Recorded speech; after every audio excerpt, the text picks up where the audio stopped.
And Teresa says she does not understand why she had to go to jail. I'm sorry.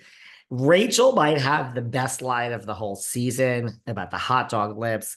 This is possibly the best line of the whole first episode. I mean, it's how many years later? Your ex has gone to jail. Your ex has been deported. You met your soulmate. You've been through so much. You're not speaking to your brother. You're not speaking to your sister-in-law. You don't understand why you went to jail, girl. I mean, I wouldn't say that too loud because, you know, isn't the whole point of jail to come out reformed and understand why you were there? I mean, is that real? Is she really saying this? And she is, and she really means it. It's like, oh my God, girl, are you kidding me?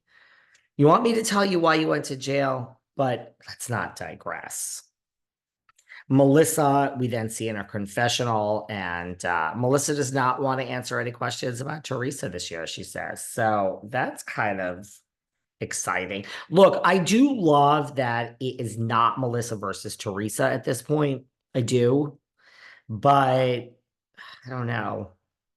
I agree with Andy and even Melissa that just this isn't sustainable when you have all these people that are not speaking to each other. I think that's what caused a lot of the changes in Potomac.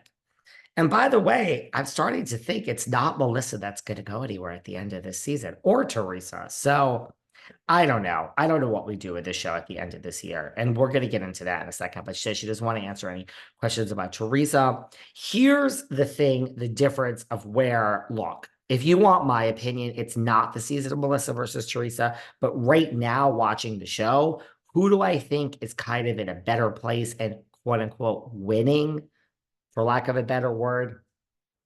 Melissa, because here's the thing. Melissa really, truly, when Joe asks her how she feels about Teresa or whatever in some interview, I don't know where, but she even said like she feels nothing. And I really do believe that. I really believe that Melissa like tried.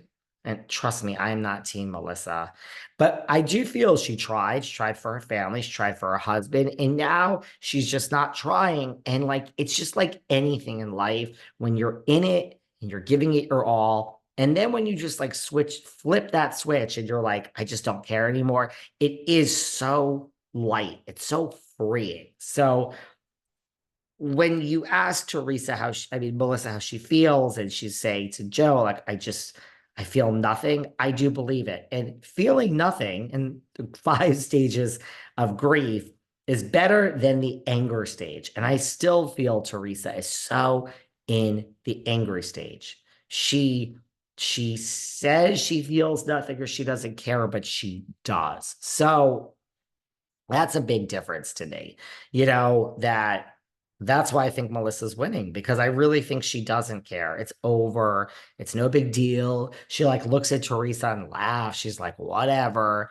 That person is truly better than the person who's bitter. It's kind of like social media when your haters are coming for you and you're just like, I truly don't care. Like, I don't know what else to say. I don't care.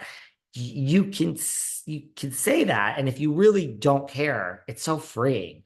And then if someone says they don't care, but they're in the comments and they really do care, that's the Teresa. So I think Melissa is winning in that, for whatever that is worth. She seems totally unbothered. It's Jen Fessler's birthday. We all thought from the trailer that Jen Fessler switches sides and is with Teresa and is anti-Margaret, but I don't think that's the case. She's very close with Margaret. They've been friends forever. Now we have the scene where Margaret's there. I know a lot of you are screaming, oh, I can't stand Margaret. Well, she's there. She's in the scene. She's talking about how Brett, her stepson, is getting married and Jan died, and how life has been hard and it's different since Jan died. I don't know. Margaret almost had an emotional moment there and then changed the subject. But, we almost saw this human side of Margaret for a minute, but it passed. Shocker. She said, do not mention Teresa or Louis to me. We go back to the fact that, and here we go. It's dark. It's toxic. Margaret said Louis investigated my son and the phone calls and this and that. And she says, they're up to no good, and Teresa and Louis are dead to me because they basically went after my son, which I could understand that. I understand that, Margaret. But then we get to the double date with Paulie and Dolores and with Teresa and Louis. And then it comes up that, there was this meeting before the reunion. I love how they don't refer to it as the reunion. They say when we were in New York. I mean, and that they all met before the reunion last year, Melissa and Margaret, and to kind of take down Louis and Teresa at the reunion. They had a plan in place. So Dolores is like, I mean, everyone meets. I mean, you have Kyle Richards texting Dorit, don't mention that we're in a fight.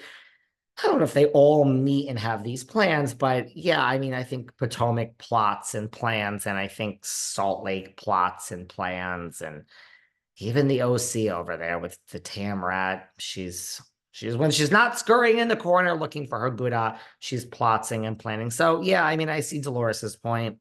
But nobody is innocent here. Louis apparently, tried to take out Margaret and was investigating the Fudas and, contacting the ex-wife. And meanwhile, we have, the other side meeting to take down Teresa at the reunion. None of it's good. Dolores wasn't that bothered. We learned that Paulie doesn't eat Italian food. What? I mean, let me tell you something. First of all, pizza is my favorite food in the entire world. A chicken parm pizza, a large pizza with breaded chicken. Now, you could also do the breaded chicken with the ricotta, but with the mozzarella, ricotta, and the chicken parm. That is my favorite food. But Italian food, lasagna. I love a vodka sauce, penny with vodka, angel hair with vodka. Oh, focaccia dipped in the sauce. Chicken parm. I don't know who doesn't like Italian food, but meatballs and a Caesar salad. So I don't know what the fuck is up with that. Paulie is still not divorced. I don't know what that's all about. Oh, Dolores, Dolores, Dolores, Dolores. Then we find out that Louis texted John. John didn't really want to meet him off camera. It didn't happen. He wanted, to meet him at the party. Do it on camera. You're really smart. Paulie is on Louis' side, so he has Paulie. I mean, Paulie loves Louis for some reason. They say we're going to talk at the party, and Louis like, sure, I look forward to him speaking at the party. We also apparently find out that Frank told Louis, so Frank is now being loyal to Louis. Everyone in Dolores's life is coming forward to be loyal to